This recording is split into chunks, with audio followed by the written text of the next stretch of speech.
16 ঘন্টা দৈনিক পড়াশোনা করা, এটাও কি সম্ভব? আসলে মানুষ যখন তার স্বপ্নকে পাওয়ার জন্য একদম মরিয়া হয়ে ওঠে, তখন অনেক অসম্ভব কাজই সে সম্ভব করে দেখাতে পারে। আমার ইউনিভার্সিটির এক বড় ভাইয়া 13 থেকে 14 ঘন্টা প্রতিদিন পড়াশোনা করতেন, মাঝে মাঝে সে 16 ঘন্টাও পড়তেন।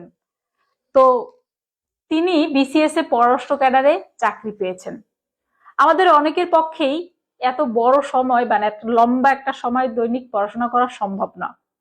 তবে একটা জিনিস কিন্তু শিওর, যে এই লেভেলে পড়াশোনা করা, একটা ধারাবাহিকভাবে রুটিন অনুযায়ী পড়াশোনা করার পরেই সে এই লেভেলে যেতে পেরেছে, তাছাড়া পারেনি।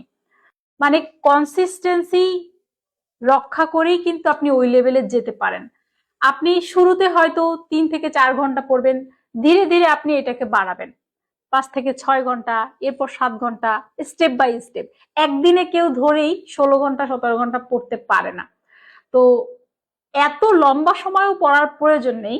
আপনি যদি ধারাবাহিকভাবে প্রতিদিন পড়াশোনা করেন, তাহলে আপনার প্রস্তুতিকে আপনি কিন্তু একটা লেভেলে নিয়ে পৌঁছাতে পারবেন।